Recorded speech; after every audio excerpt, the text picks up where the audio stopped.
Welcome to Optimizing YouTube for Business. My name is Christopher Neufeld. And in this particular video, we're going to be talking about the misconceptions related to metrics. Now, what you find with YouTube and developing videos for YouTube is a lot of metrics and what you should be measuring yourself at, what you should be aiming for, and what your objectives need to be. And that's all fine and good if YouTube is your business. But if YouTube is really designed to reinforce your business, to help you either acquire clients or to make sure the prospective client actually wants to engage with yourself for a particular product or service, you can't really be so focused on the metrics that are applicable to the YouTuber who's trying to generate advertising revenue from YouTube itself. That's not what your objective should be. It's all well and fine if your metrics are good, but to try to focus your entire YouTube video cache on hitting sky-high metrics for the sakes of what ends up being generating a few dollars off of 10,000 or 50,000 views is absolutely ridiculous when you can be making so much more money and getting so much more success by not focusing on those particular metrics, but instead focusing on metrics that actually matter to you as a business person. And that is closing sales, acquiring clients, and actually getting substantive revenue off of them. And the way it technically works is it works in such a diametrical way that where you're looking at trying to get clients who pay big money, you need fewer views. And naturally, where your return and your profit margin is less on per sale, per product, then you naturally want to be getting somewhat greater views. But the anticipation is you're going to be naturally getting that because your customer base is that much larger or it's that much more pursuant.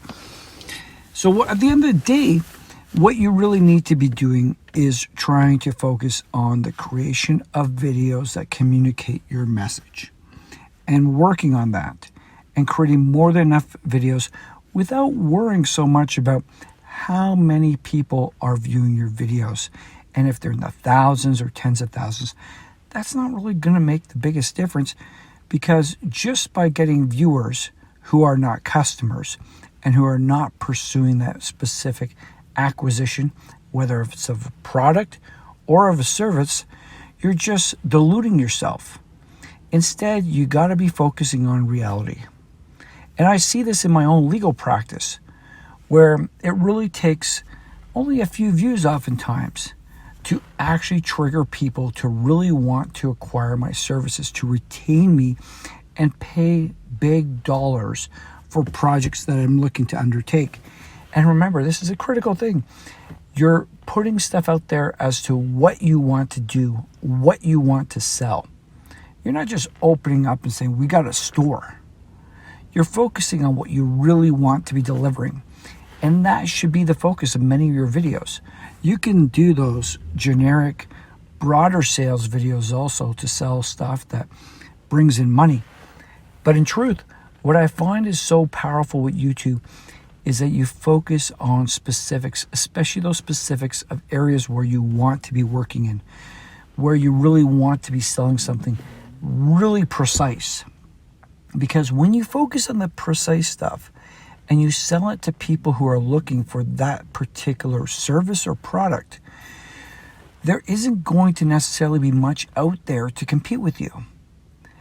And that's what your goal needs to be, distinguishing yourself and servicing that specific area that you want to be selling to. So instead of just trying to sell yourself, like in my opinion, my legal practice as a general legal practice, I instead focus on areas that I want to be engaged in, as opposed to big, broad scopes of legal practice, because it's just going to take my time and attention away from the stuff I really want to do. And some of that stuff, I don't even have the legal knowledge and experience to do it, nor do I really want to do it. So if it's something I don't really want to do and something that's going to distract me from my key work, then I'm not going to market myself to that. And for that reason, I don't make broad, generalized YouTube videos on those areas. Instead, I stay focused. I have certain key areas that I work in. And there are certain key areas that I don't want to work in or I don't need to work in. And it's because, whether it's because I don't have the experience, I don't have the interest, I don't have the skill set, or I truly believe it's not an area where I'm going to make some really good money out of. So instead, I use metrics that work for me. And as you should be using metrics that work for you in your business. And look at it that way and say, what am I focusing on? What do I need to get? And if it's just a few people, then you just approach it by focusing on those core areas that when people are searching YouTube or they're searching Google or any other search medium that is going to direct them potentially to your videos, you want to be doing that so you get those people coming to you and acquiring that business, whether it's selling a service or selling a product. But you want to be tightly focused. And that is the way to focus your videos and to look at it from the perspective of metrics. Metrics that are specific to generating real money. Not metrics that are just illusionary and create the belief that you're actually getting traction. You're not going to get traction unless you get sales. And the only way to get sales in the YouTube market is to be precise and specific and focused. And that's going to help you. Because then, if it's even just 10 views, one of those 10 views could be an incredibly powerful sale. And that's what you need to be selling. And that's how you make the most out of optimizing YouTube for business. Thank you.